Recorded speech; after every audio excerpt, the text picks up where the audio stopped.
We got you, Linda. Yep, we're there. And Jenny, I see Jenny there. Okay, I'd like to call the meeting to order for Wednesday, April 7th, Parks and Recreation Committee. Is there any disclosure of pecuniary interest or nature thereof? And seeing none, the minutes were distributed. I believe if we had a chance to look at them, and if there was any changes or any discussion. Anyone? A motion to adopt for Councilor Mazarakis and seconded by Todd Bailey. And anyone opposed? Okay, we can move on to business arising. So this evening, I'm just going to do 4.1, and then Paul, you can just jump in. Just thought we'd do something a little bit different because this evening we are very fortunate to have 3 new members of our community joining us at PRAC: Amanda Morrison, Stephanie Ash, and Ian Watson. I thought if we could just take a moment, we could just go around the virtual room for those people who are currently the older members on the committee, and perhaps just introduce yourself and just basically say why you're on the committee and maybe your role in the community. And we can then go to our 3 new members and we could just hear a little bit from them if no one has any objection. So I would just start with Mr. Haskett first. Colin? Sure. Welcome to our new members. My name is Colin Haskett. I grew up in Lucan. I've got kids that play at the arena. I use the arena for business. I'm in the funeral profession in town, and I just like the opportunity to give Paul Smith a hard time any time I can. So that's why I'm on. That was my reason, Colin. So Paul, let's go to Paul Smith. I'm Paul Smith, manager of Parks and Recreation for the Township of Lucan-Biddulph. I have family that has been here since the 50s. I grew up in London myself, but was often out here in Lucan enjoying the pool and other amenities at the parks. I spent a large portion of my time at Budweiser Gardens in the early 2000s, and until I ended up here as an operator, and now I'm the manager of Parks and Recreation and living here with my young children. Looking forward to see Lucan grow. It's already changed immensely since I started here, so I'd like to keep adding to that and making it a better place to live. Thank you, Paul. Ron Raymer. Yes, my name is Ron Raymer. I'm the Chief Administrative Officer for Lucan-Biddulph. I spent the first 42 years of my life in Lucan-Biddulph, but you marry a city girl, you have to move. You have to move to the city. You can't drag her out of the city. But certainly, I've been around for quite a while. This July, I'll be here for 30 years in my position. So, yeah, welcome aboard to everybody else, and looking forward to meeting you. Well, thank you, Ron. Todd. My name is Todd Bailey. I like to think I'm an active member of the Lucan-Biddulph community. I have 3 boys that are all in school, and all 3 are very active in all the various recreation activities that are going on about that. I'm also a Lucan Lion member. I'm a board of director of the Parkview Apartments, and I'm vice chair of the PRAC committee. Thank you, Todd. And Abby, I don't see your face, and it's okay if you don't want to do that. Hi, my name is Abby. I am the Township of Lucan-Biddulph Recreation Coordinator. I would love to share a visual with everybody, but my laptop has a crack in the screen. So for right now, I'm just an icon. But I've been in Lucan for 4 years here, and I've very much enjoyed my time within the community. And I am originally from Windsor, Essex County. Thank you, Abby. Councillor Peter Mazarakis. Thank you, Daniel. Yes, Abby, you have become an icon in Lucan. That's true. So, Councillor Ward 2, Lucan. Grew up early years in London, married a Lucanite with ancestry back to the Black Donnelly days. So, when that happens, you always sleep with one eye open. But enjoy the community, and love to see the new members on board. That's awesome. Thank you, Councillor. Linda? Needs a voice here. I am originally from London. I was one of those people drawn to move to Lucan and get that bigger property for the better price. sort of thing, 47 years ago. So actually, I've lived in Lucan longer than I lived in London. Raised two sons here and participated in a lot of hockey and soccer and all those sort of things in this area. I've got quite involved with scouting and guiding, and my husband Dave also. And we participated in the construction of Scout Guide Hall, and we are now, actually, I met some of you folks in first aid classes. I taught first aid for many, many years. Babysitting classes, right, Colin? And then now I think I'm the senior rep on this committee now. I think I represent the interests of the seniors. Okay, thank you very much. Good. And Keith, please. Welcome, new members. I'm Keith Salter. I'm actually on the Granton side of the Lucan Biddulph here. And so I'm also part of the Granton Park Committee over here as well. So I've been on this committee, I think, a couple of years. I think it's more than a couple, but it's been fun. My boys are well involved in Lucan as well with hockey, baseball, and also with this town over here, it's starting to grow a lot bigger. So it's kind of nice if we can look at a few amenities over here as well to grow over here as well, because it can't get into Lucan, then I guess it's Granton, but it's getting tougher to live here too. So welcome. Thank you very much, Keith. And Jenny. Hi. Hi, thought I would show my face because I could. My name is Jenny. For the past, I've lived in Lucan for going on 17 years. I grew up just outside of Ilderton, so I'm very familiar with the area and everyone in it. Up until recently, I was an active member of the Lucan Minor Hockey Association as an executive, and I am also a small business owner in town. Okay. Thank you, Jenny. I do see someone in the bottom that's, and I'm not sure who that is. So if I've missed anybody, I don't know if it's if Wayne's joined us or not. Maybe we can come back. So I don't want to. Sorry, go ahead, Ron. No, I was going to say, I think you're speaking about the Lucan Biddulph. Yeah, there's that's Lisa DeBoer. Oh, okay. Lisa's okay. So Lisa's just running the show. Okay, so our three new members. Thanks, Ron. Amanda Morrison, Stephanie Ash, and Ian Watson. So perhaps Amanda, could you perhaps tell us a little bit about yourself and why you're here? Hi, my name is Amanda. I'm new-ish to Lucan. We moved in May. So I grew up in London.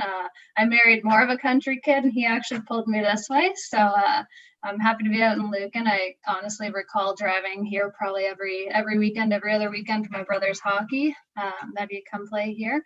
Heavily involved in recreation in London. I feel like I recognize Paul from somewhere, and I don't know if it was maybe the time at I always called the JLC, but the Budweiser Gardens. I worked there for a couple of years with the hockey team. But yeah, I'm heavily involved in recreation in London and just kind of want to be involved in recreation in the community I live in now. So, yeah. Okay, thank you. The second new member is Ian Watson. Ian, can you tell us a little bit about yourself and your why you want to be involved in the committee? Hi, everyone. Keith, I won't hold that against you that you live in Granton, but that's okay. I know Keith for a long time.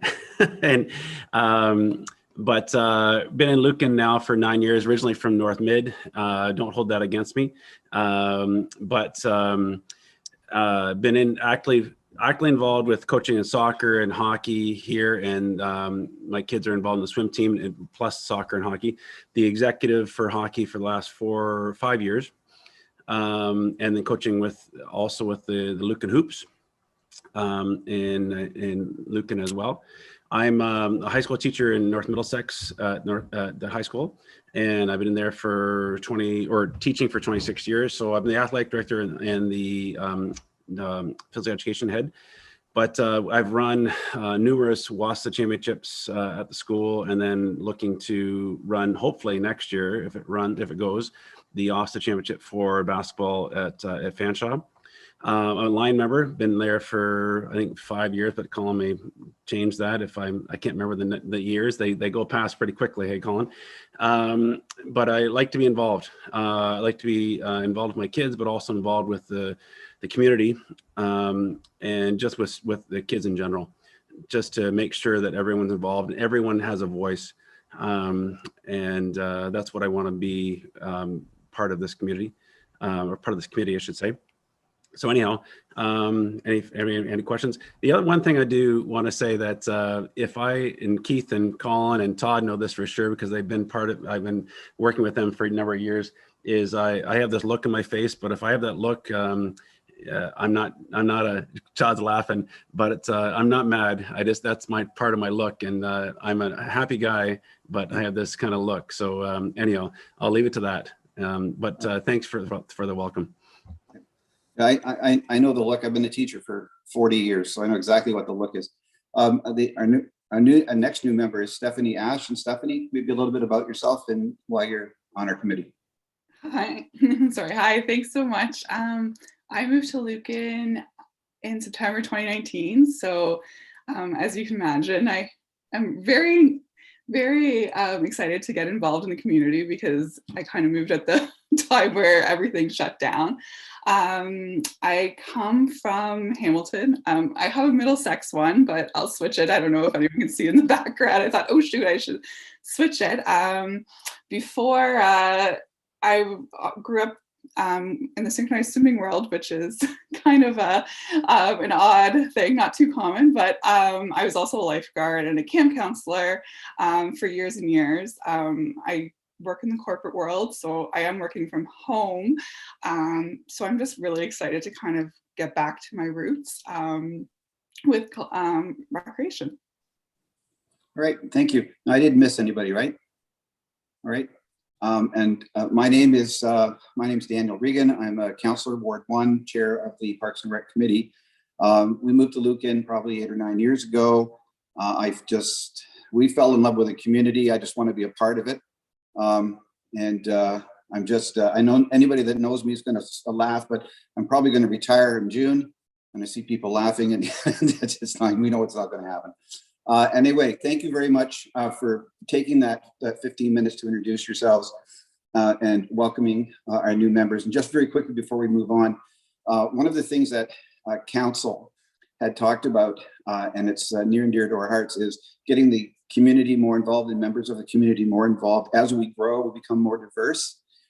So the fact that we had 3 new members coming into our community, obviously a lot of high energy, and willingness to be involved. I think that's wonderful. And just as the chair and just on behalf of council, thank you very much for volunteering. And I'll try to do everything I possibly can to make sure you never, ever regret it. All right. Okay. So we would like to move on with that. Again, thank you, folks. We're going to move on. Number 5, delegations and communications. We have none this evening. 6, we have no reports. 7, new business. 7.1, phase 2, community center grant fundraising options. And Paul, you're up. Thank you. And yes, Amanda, you're probably right. I was there, JLC over to Budweiser times. Mutton chops then, though, different look. But since we had the wonderful announcement, we're all together finally. We did it. We got our grant funding for phase 2. We're still working on the transfer payment agreement, but we're all going ahead and it's looking very positive. So I think now it's the appropriate time where we kind of left off. We wanted to see what was going to happen before we talked any more about fundraising or anything like that. But I think now it might be kind of the appropriate time that we kind of broach this subject. I know the feeling as we last left it wasn't a good idea. We didn't feel to recommend to council to hire someone to do it. We felt, with what was presented to us, that it might be something that could be tackled inside our community. So I just want to kind of open up the floor to a discussion in regards to that, if anyone has any comments. Councillor Masterakis. Just, Paul, if you can give a background and a reminder of everybody, how much we're receiving and what target we're looking at for fundraising, kind of thing, a little bit of a background there. So our target goal, it's about 2.5 million. Obviously the prices have changed a little bit, right, since we submitted the grant, 2019, December 12th. So It's about 2.5 million. The target goal that we had put forward on the feasibility study was a $3 million goal, just to kind of see where we were sitting with that. And if you see with the fundraising presentation that was brought forward to us, there was some reflected thoughts on the realisticness of the 3 million. There were some thoughts that 3 million might be a long stretch in our community due to some aspects. For instance, not a lot of business here, like big business, there'll be keen donors. And then just some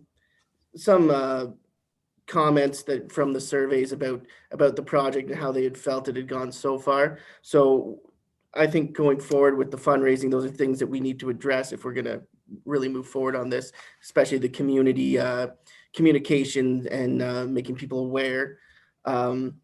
So I think around 2.5 million, I don't have the exact number on me right now at this moment, but it's around 2.5 million is our target goal for the community portion of the grant. So we don't need to raise 2.5 million, but if we did, that would be fantastic. That would cover the municipal contribution to the project.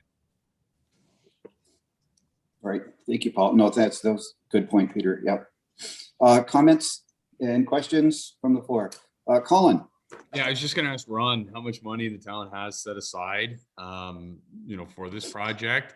And I guess I was kind of understanding from the news, there was likely a couple $1 million likely from the township and what that looks like for our goal. And then a secondary question back to Keith. Keith, if you had to take a stab in the dark, how much do you think the construction costs will increase when we get our quotes back? 30%.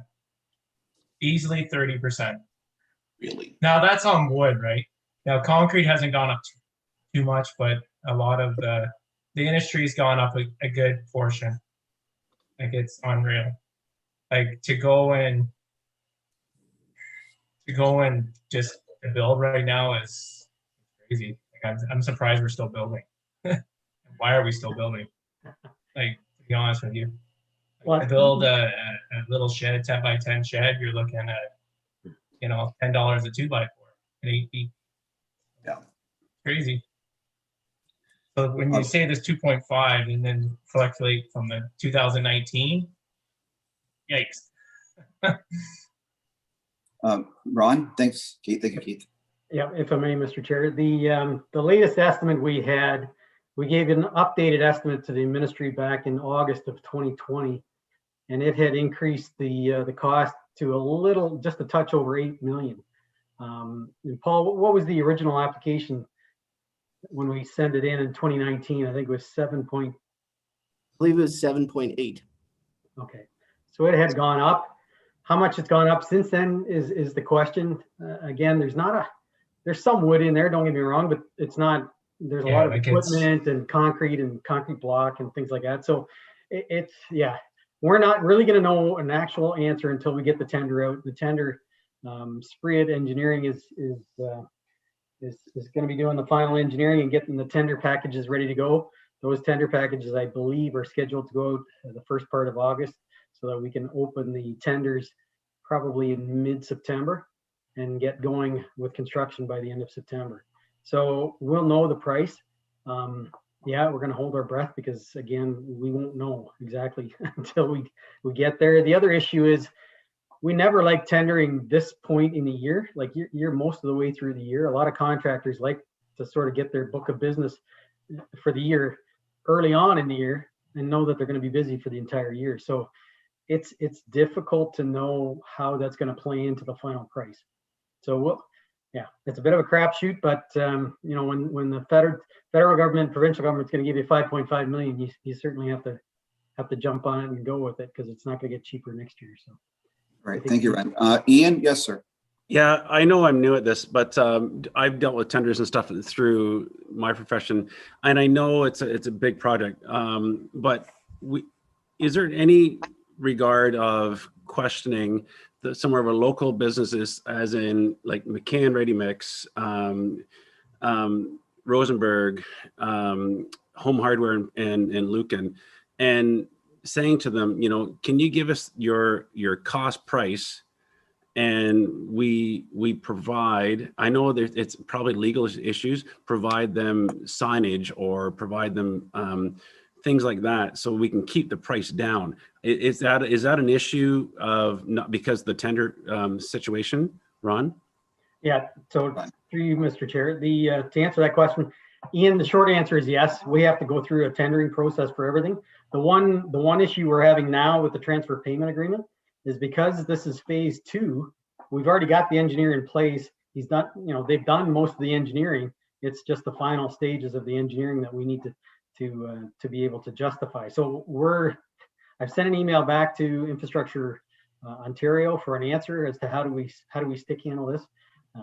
I think I've got the answer. I'm pretty sure it's just a letter from the municipality stating the circumstances surrounding our project and the fact that it is phase 2 and we've already retained the engineering firm to do it. It would make no economic sense to try and restart the whole thing at this point. So I think we just have to dot that I and cross the T and make sure we're okay before that transfer payment gets presented to council.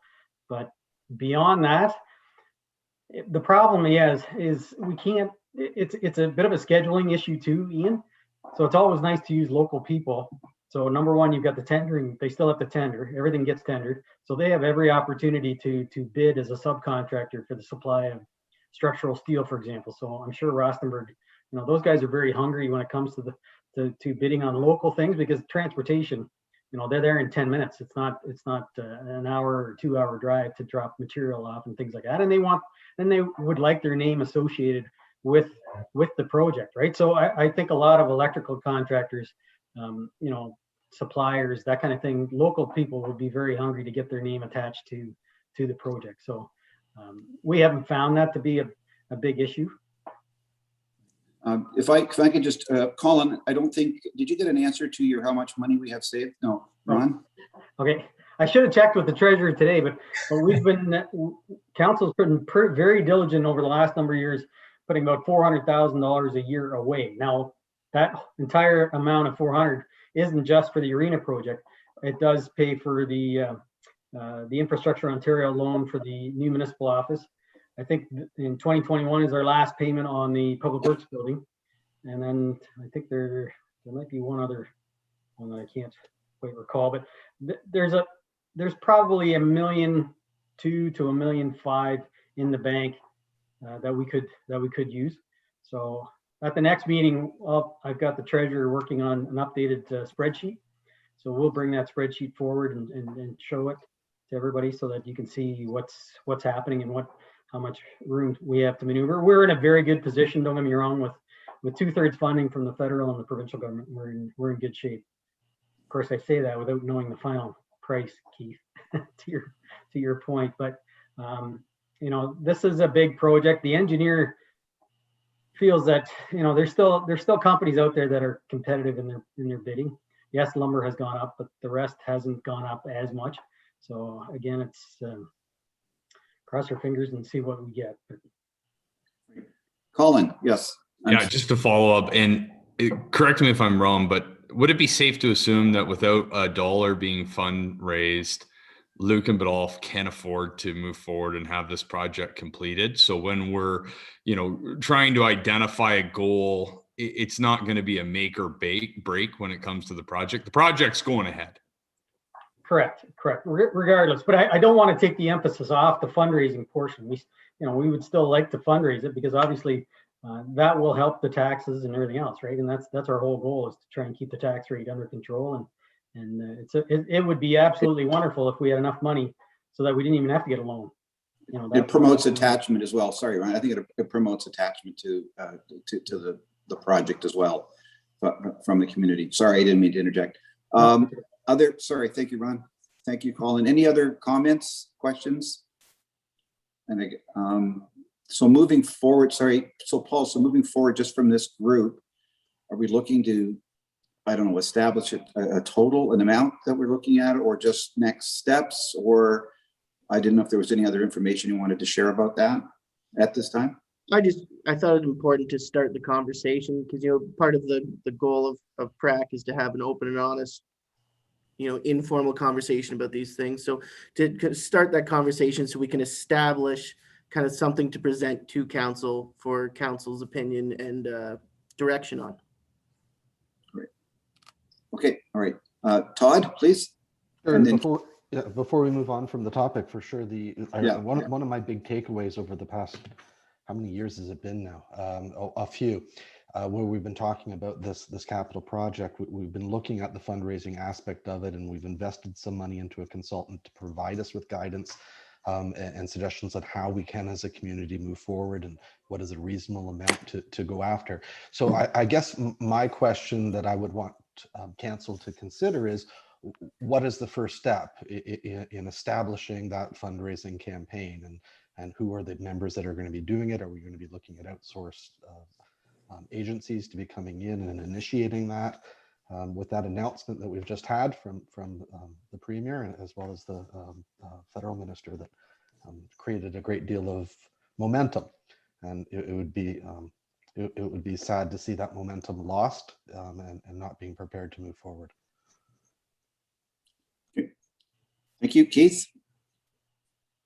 So I just want to verify. So we're going with the plans that we've talked about, the plan, like what we talked about for the last couple of years. That's what we're submitting to for the tender then, like that project. Then what with the extra gym and the change rooms and stuff like that. Is that correct? Mr. Ron, can you answer that for us? Yeah, sure, Mr. Chair. Yes, that is the drawings. Now, there may be some small changes depending on the final engineering that comes through, but certainly Paul and his staff will be looking at the plans. We can certainly bring the plans back to this group for one final sort of kick at the cat, if you will. So we can certainly do that if that's what the wishes of the group. I just, what are your thoughts, folks? I think that would be Paul. Just if anyone needs to be familiarized with them, if you go to the township website, if you go to the Parks and Rec tab, they're all right there front and center for you to look at. It's got the exterior elevations plus the floor. All right. Okay. Ian, you had your hand up. No, that was my question. Thanks, Paul. I'll check that out. One question that I have many people ask me, and probably everyone here has asked you, is the pool still included in those plans? But I can look at that later as well. Did you quick answer? Paul, go ahead. Yeah. So the pool had been removed slightly from the plan when it was relooked at. Was it almost 2 years ago now? The pool's still there. It's not getting removed. But an upgrade to the change house and the mechanical system had been looked at. I know there has been some discussion that maybe, there's been things that they've done in Thames Center that were alternate to what had been proposed before that was actually very expensive, and that's why it was kind of relooked at and removed.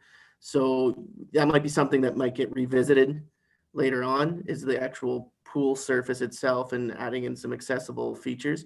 But right now, it's the pool itself would remain.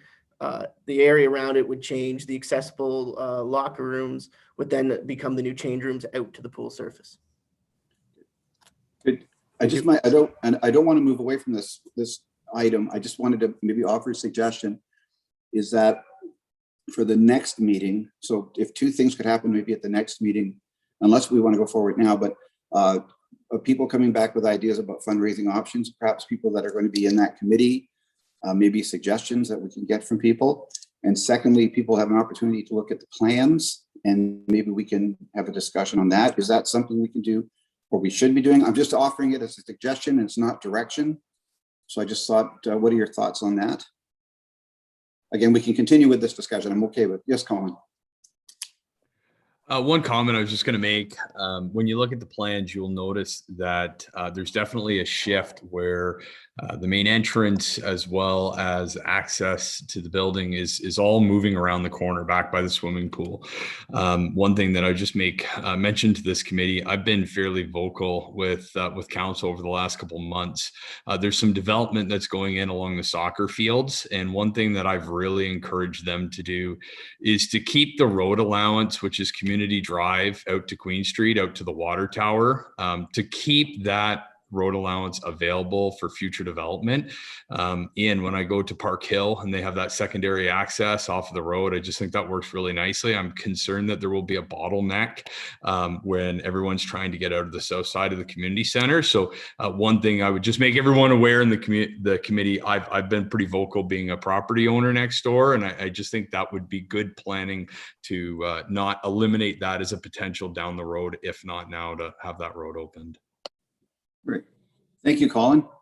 Linda, yes, please. Yeah, I think it would be good to revisit the plans for the sake of the new people. And because it's now becoming a priority of what's happening for Parks and Rec in the next while. So I think it'd be important to go back at least briefly to it and spend a little time at a meeting with it. Okay, all right. Okay, anything, I'm sorry, Stephanie, did you have your hand up? Nope.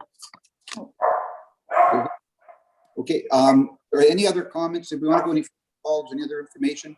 I guess Paul or Ron on 7. I believe Councillor Masterakos has his hand up. Oh, sorry, Councillor. Sorry. Everybody shifted here on my screen. Sorry. No problem. Usually, good thing I have 2 fingers up, Dan. No. Yes. Yes. So to Todd's question earlier, around do we have a consultant, don't we have a consultant? I think some of the discussion is, and Paul, you can refresh my memory, that around $1 million, it could go either way. The community probably wants to do it themselves at that level. If we're looking at 2.5 million, that may be something that you get a consultant in on. But the numbers that the consultant provided was saying, based on his estimates, that 1 million was the target that we should look at after the feasibility study. It's been a little while since that time, but go ahead, Paul. Thank you, Councillor. Yes, Paul. Yes, that's correct. I believe $1.5 million was proposed as the realistic goal that could be set within the community. And then, as you said, anything above that, if we really wanted to push for the total sum, if it was 3 million, if it was 4 million, then it would be advisable to seek outside consultation. All right. Okay. Thank you. That's, yes, good clarification. Any other comments on 7.1? Again, Ron? Yes, sir. Through Mr. Chair, I just wanted to make a couple comments. Maybe what we'll do in preparation for the next meeting is, I believe Middlesex Center had sort of a almost like a listing of, it's, if you want to sponsor one of the meeting rooms, for example, it was X dollars. If you wanted to have your name and lights kind of in the arena itself, it was $5,000. If you wanted your name on sort of every step going up the steps on the inside of the rink, it was this amount. I think they had a sort of a schedule of payments. If we could get that, Paul, from your contact at Middlesex Center, Scott Mears, if he could get us a copy of that would maybe assist the committee. So there's really a few ways you can go. Like the Councillor Masterakis had said, you can retain a consultant. There is a cost to that, obviously, but hopefully that lightens the load for any sort of fundraising committee. Or you can stick with a fundraising committee and get some prominent members of the community to sort of head that up and direct that fundraising effort. So there are a few things you can do. And once you get that fundraising committee established, then they can look at that schedule of payments or subsidies or donations, whatever you want to call it. And then they can make a recommendation to this group, and then that gets forwarded onto council. If I can just comment on that, last night at council, the mayor mentioned the term donation chart. This is why I take notes. Donation chart, I think that's what we're referring to. So it had a list of, how much, and then, so that's something that might help us as well. All right, thanks. Any other comments for 7.1, Paul? Just as note, as we're thinking of that, the highest gifts that were identified in the study were between 5,000 or 5 to 10,000 and 10 to 25,000. So I think those are good key benchmarks to look at when we're trying to identify places in the building, if that's what we want to do as a recognition for donors, that those are the numbers we should really look inside. And then one or two, I know that was mentioned, one or two very large items that, you know, the kind of shoot to the star, that if you only get two of them, but if you get them, they're great, and that person should really be recognized. Okay, further questions, comments? So I know Ian will appreciate this. So as a teacher, the homework is going to be, so when we come back for our next meeting, if we're okay, if the group's okay, we'll have some suggestions about fundraising options.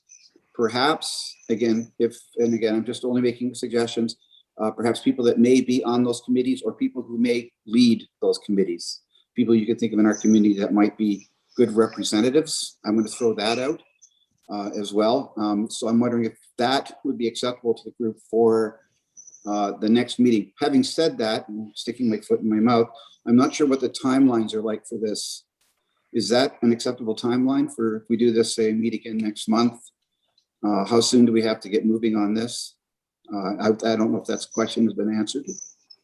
So Paul or Ron, am I putting you both on the spot? That's fine. Well, you know, there's a stay-at-home order coming up, so we've got time at home. So if you know, you've got some free time, I think within a month, I pushed the meeting. I decided we wouldn't go again until next month.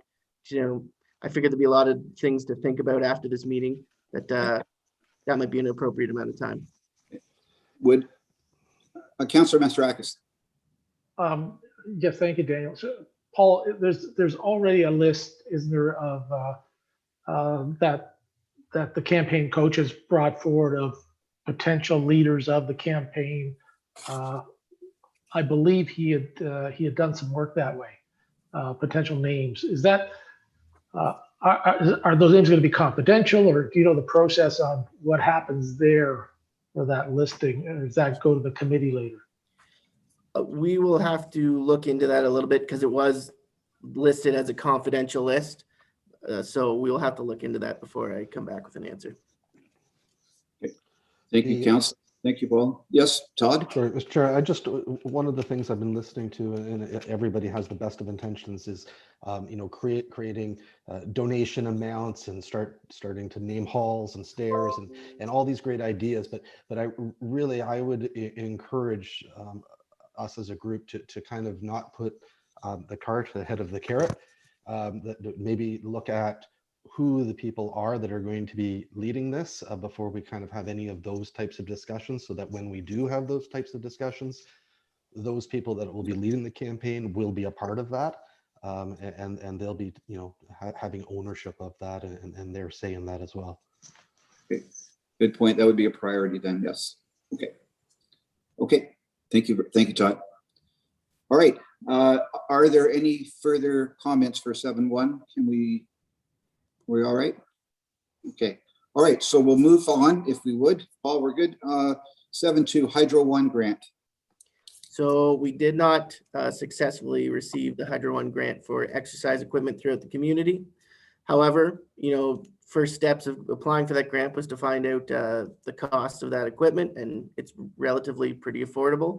I still think it's a great concept, and I'd like to keep trying to do it. So, you know, I'll keep my ear to the ground for more grant opportunities, and if we have more, I think we should definitely apply again with the same project. Okay.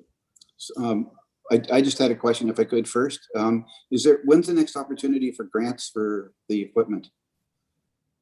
Well, I'll just have to look into different grants. There's always grants out there. That one was Hydro One specific, and they did not see that the project fit their criteria. All right. Thank you. Sorry. Okay. Sorry. For 7.2, any questions or comments for Paul on that? No. I guess I should, before to the new members, that's inconsiderate of me. So we had applied to a Hydro One grant for exercise equipment, outdoor exercise equipment for adults to complete a full circuit throughout the community. We felt this would help encourage connectivity in the community. So it would be in the several parks and green spaces around Lucan, as well as a separate circuit in Granton. And the idea was to bring people throughout the community, as well as promote healthy exercise, especially right now in COVID, where they cannot utilize a lot of our inside facilities, as well as the local gyms. Okay, thank you, Paul. As chair, just want to interject for the new members. And being known, I know you're various, been in Lucan and Lucan Biddulph in various lengths of time. If you have questions or concerns about, or anything that we're talking about, Paul just raises a good point. I just thought about it, and it's sort of my fault. Making sure if you're not sure what we're talking about, because the assumption is we've been talking about some of this stuff for a couple of years, and all of a sudden it comes up. So please just put your hand up and ask and say, can you just explain that a little bit better? Because I want you to feel included. All right. If you just make sure so you're up to speed. Fair enough? Okay. 7-3. Oh, there we go. Question. All right, I just had a question. Paul, sorry, that exercise grant you said was for adults. Could it be tailored to older adults too? I'm sure. So the company we had reached out to, they had a generalized workout. So I'm sure older adults could utilize the equipment. We could apply and see if there's equipment specifically for older adults. It was very basic equipment, cycling, certain leg lifts, stretches. So I'm sure it could be, I think we tried to get them to apply a multi-generational concept to their design. One of the things I didn't mention, I work for the City of London Parks and Rec, so I applied to a grant for one of my facilities that might help with this one. It's geared towards seniors, but definitely exercise equipment might be in that grant for the next round. So I can send that to you offline too. Yeah, that would be great. Okay, thank you very much, Amanda. Okay, so I'm just checking my screen again. There we go. We're good. Okay, didn't want to miss anybody. 7-3 emergency shutdown orders, and that's Paul as well, please. So once again, I was going to give an update on this before it changed again. So right now we obviously can't do anything at the community center. We're now, as of midnight tonight, we will be extended a further week. So it's an actual 34 days. It's not the 28. And we will see where we go from there. We're still very hopeful that we will have pool, baseball, soccer, outdoor seasons. We've been working very hard with our minor ball and minor soccer to get them all their options that they need to make sure they know what they can and cannot do. And, they're really eager to do something. They don't want to just say, we're not going to do it.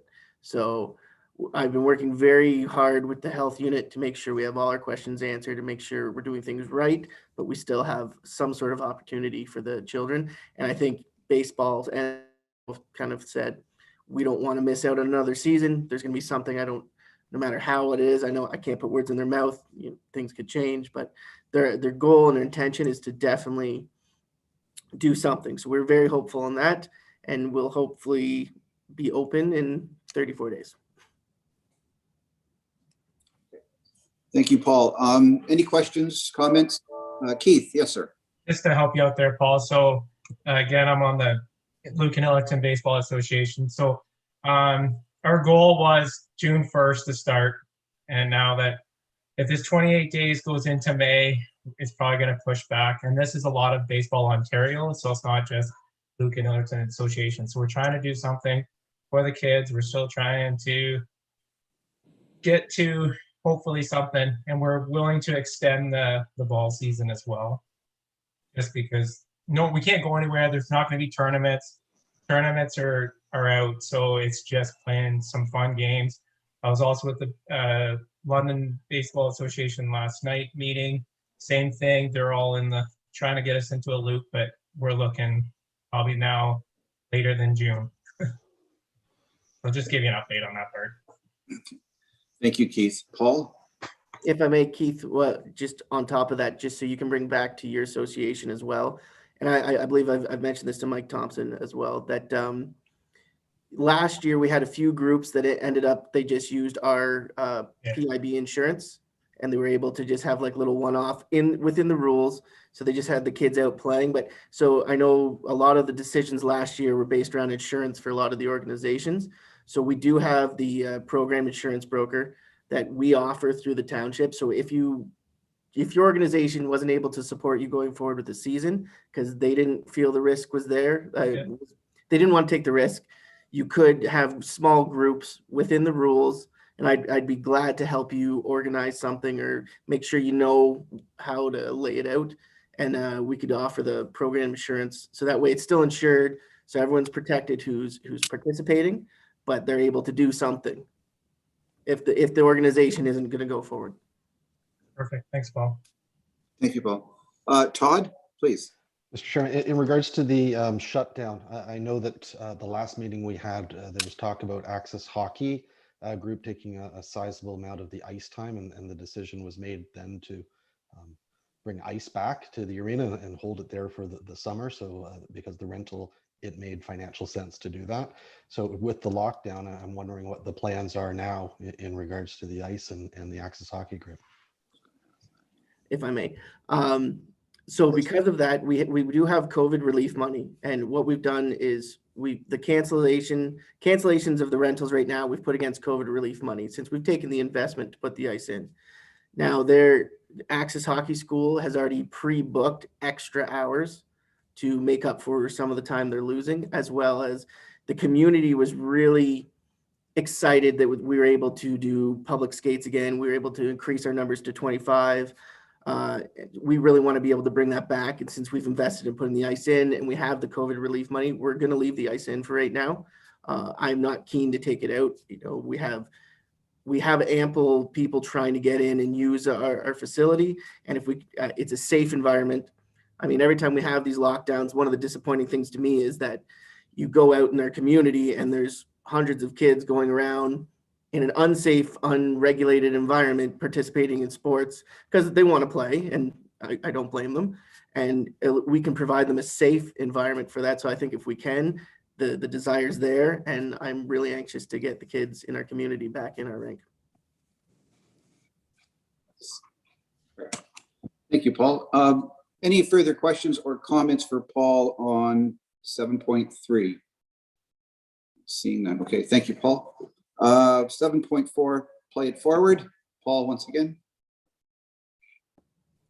So the Middlesex Dairy Farmers 2019 put forward a program where they wanted, it was a subsidy relief program for those that had difficulty applying for sports registrations.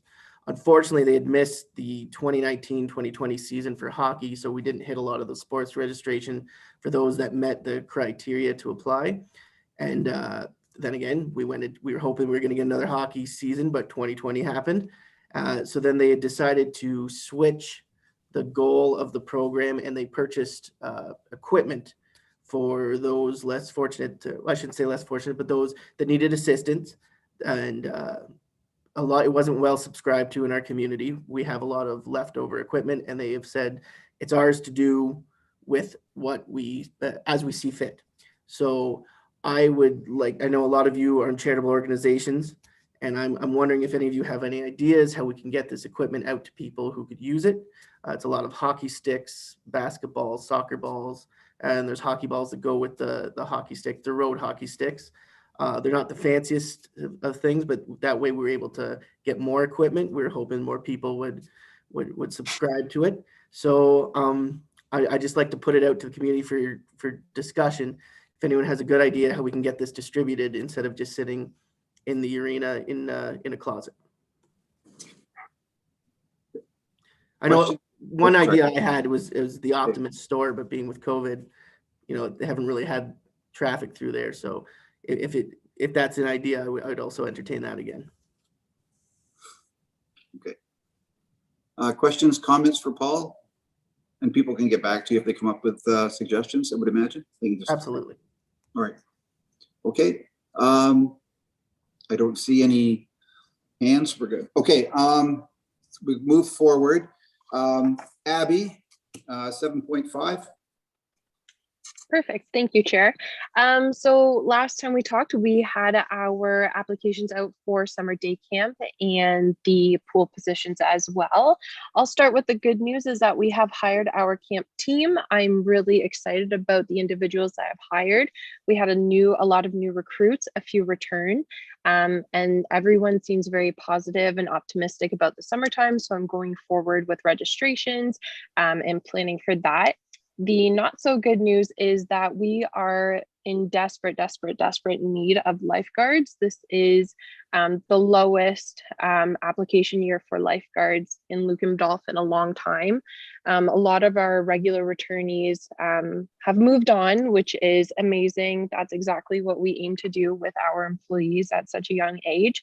But we are, I like to use the word starving for lifeguards.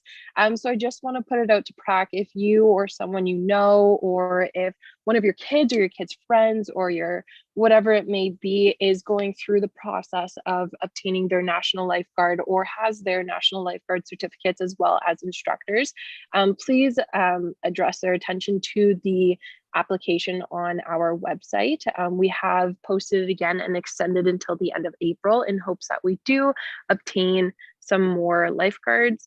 And we also have been in talks of sharing some staff with surrounding municipalities. So hopefully something will come about that, but I do just need to get the word out that we are looking for lifeguards to hire. Thank you.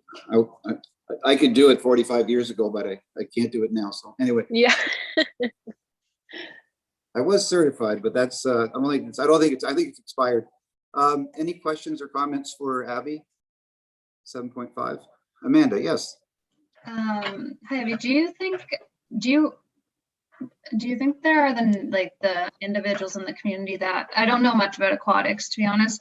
Do you think there are individuals in the community that are just short on the certification that could potentially get it before the summer season? I'm not sure how long it takes, and I only asked because I know we were in a similar situation and there was like a community sponsored lifeguard program where people paid for that individual who if I'm remembering correctly, they couldn't afford the certifications, and then in return they worked at that specific community pool. So I don't know if there's anything along those lines. Right, absolutely. No, thank you for that comment, Amanda, about the encouraging to get the certification by the incentive of paying for that. I think that's a wonderful idea, and that's definitely something we should consider in future. Actually, at this time, we are waiting on 2 applicants to finish their NL. So we do interview as a get to know you, but we do only hire certified NL. Technically, you can instruct lessons without that NL, but it has always been Lucan Biddulph's comfort to hire fully certified lifeguards. But yeah, going forward, that may be an option and something that Lucan Biddulph does need to look into for sure. Okay, thank you, Abby. Thank you, Amanda. Did you have a follow-up? Yes, Stephanie? As aquatics, I was getting all excited. I can definitely reach out to some of the clubs that I know in London and other areas too, to see, because they always do need qualified lifeguards to run their programs. Another thing too, as a new member, do we run lifeguard classes or bronze cross, bronze medallion classes throughout the summer? Or because that might be something just for years to come, that you kind of have a crop of people who are there and waiting to get jobs as lifeguards. Right, absolutely. Yes, we do. We previously have run bronze cross. I believe we also ran a bronze med. One of the tricks with that is that you have to have a lifeguard that is certified to instruct that course.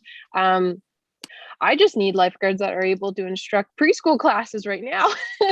So yes, in past we have done that, and actually 2 lifeguards that applied did previously take our bronze med or bronze cross course. So yes, the return from those programs is definitely there within the community, but it is so limited. I mean, we've had to cancel those classes numerous times because of the lack of registrants for those programs. Thank you, Abby.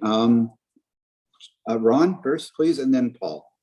Just maybe one additional comment. I think there's some hesitation possibly from the students themselves, worried about, if there's going to be another shutdown or continued shutdown, and I've accepted this as my summer job, and then all of a sudden it doesn't happen. They're kind of left holding the bag with nothing to show for it. So it's quite possible that part of our issue or part of our problem getting people is that just the uncertainty of knowing whether there's going to be a pool season or not, and they're going to take the for sure job, whatever that may be, rather than the lifeguard. So, because Paul, and I'm sure you and Abby have talked about this too, if it was just a matter of paying $1 an hour more, at the end of the day, it's only for 2 months. I don't think that's a big issue, but I don't think that would really resolve our issue right here. It's whether, whether that person's going to have a job or not. So. Yeah, that's correct, Ron. Actually, that has been addressed by the few applicants that we did interview. They expressed their concerns for the uncertainty of the pool season and COVID-related issues. So we need grass cutters that can also be a lifeguard. I did have a question, if I could, maybe Ron or Paul can, or maybe Abby could answer. It was just a thought, I might be way off base. But if you hired lifeguards, you get lifeguards to come in, and if there is a shutdown with that, can they be paid through COVID-related expenses? Because we've hired them for a program and it gets shut down before COVID. And I'm wondering if that's an incentive for the students, these lifeguards, to stay, whether they're grass cutters or lifeguards. I'm just wondering because, I mean, they're committing to us for the summer. It's not their fault, nor is it our fault that we've been shut down again. They're trying to save money for university or whatever. And I'm just wondering if that's just a suggestion. Paul, sorry, go ahead. I don't believe the intention of the COVID relief that the municipality had received was for that. It's supposed to relieve pressures. There may be other labor COVID-19 relief things associated with that we could maybe look into. I know there are a lot more for small businesses to help them with their staffing and having to lay people off, or to encourage them not to lay people off. I'm not sure if that exactly applies to us. No. All right, I was just thinking the kids need to make money for the summer for school. So, okay, I just thought it was just a thought. Another interjection from the chair. Any other questions or comments for Abby on 7.5? Abby, was there anything else you wanted to bring up today? Nothing specifically. Like Paul said, we are currently not operating, so we've had to put a pause on our newly added yoga class that has been ever so popular, and the weeks coming actually were full, so I had to do a full cancel on that. But yay for a new program that is looking up, so we're excited to start that post-COVID. Yep, senior yoga, go for it. I got you. Okay, yes. Paul. If I may, I just, take this moment while you're all here. Everyone should, Abby deserves a congratulation, and she needs to, need some time off, because she has spent the last month working real hard as soon as we were open and allowed to be open to get everything going again, and organizing everyone to come into our facility and coming up with new ideas that people could, they're just so happy to come in and use our facility. And then, the rug was pulled right out from her, and she had to go right back and cancel them all again. And, some people, they're upset, and, some of them may take it out on her, not all of them, but, she really deserves a pat on the back for her hard work this last month. It's not easy dealing with all this. Like, are you thinking 28 days or something like that, Paul? Would that be appropriate? Yeah, that's a good vacation. No. I think that's a great idea. Thank you, Colin. Thanks, Paul. You know what? My icon should have thick skin and smiling right now, but thank you. Thank you. Maybe more of a bullseye, Abby. Yeah. Exactly. I know people. I'm taking names. Okay. Any other questions, comments for 7.5 for Abby? No, we're good. Okay. We will move on to number 8, roundtable discussion. Open discussion, and Paul, comment. If I may, one thing I forgot to add to the agenda, just so everyone's aware, the Granton playground equipment and the community center playground equipment replacement tenders went out, and the plan is to have them by the 30th. And we're hoping after the opening, the initial opening, and short list created after that, that we're going to try and involve some of the youth community groups. And Granton, they have the Little Sprouts, and maybe get them to come look at some of the designs, kind of like we did before. It was well received in the community when they came up to the LEP Hall and the kids got to be part of that. It really helps them feel that it's their equipment. It helps them take care of it, and it just makes it a great experience for them to see how it works. Thank you, Paul. Other roundtable discussion items. And Keith. See Keith first, and then Councillor Mastarakis. So Paul, that was the 30th of like this month for the tender for the playground. That was going to be one of my questions for you for the playground. Is that? So that's the closing date. I'm Okay. trying to work out with the, I talked to Bonnie originally. We hadn't come up with a date yet with the review, because right now we're not really sure what we can do, is if it's really a good idea to have the kids all gathering together. Outside was the plan under the pavilion, but it may have to become some sort of a virtual poll depending on where we stand in the color code. Perfect. Thank you, Keith. Thank you, Paul. Yeah, thank you, Daniel. I just sent an email out with a template from an organization that does campaigns that basically is out, because it's been a while since we had the campaign coach show up from our group, but it kind of walks you through the pre-planning, post-planning, and may give some thoughts. It gives the percentages on donations, and they're pretty well usually about the same, how they're structured and what tiers. So it does give you kind of a layout and things to look for. So I thought just an FYI for everybody. Thank you, Councillor. Okay, so further comments or questions, roundtable discussion. Anyone else? Todd, I see you there. Yeah, I wanted to just kind of tag along to what Paul was saying about the arena staff working really hard to try and put together some programming. And I just wanted to speak as a parent of one of the children that was involved in that for On Hockey Ice, and one of the community groups that some active members put together a little program that you worked very hard with to accommodate. And unfortunately, beyond circumstances that you could control, policies have been changing left, right, and center. But I do want to pass along sincere thanks and gratitude. It may have only been a couple weeks that the kids got on the ice, but from the kids' perspective, it was a worthwhile effort on your part. So thank you very much for that. Thank you, Todd. That means a lot to the staff. Thank you. Anything further on roundtable discussion? And seeing nothing, we have to just decide when we're going to have our next meeting, unless I've missed something. We have scheduled here May 5th at 6 o'clock. Is that correct, Paul?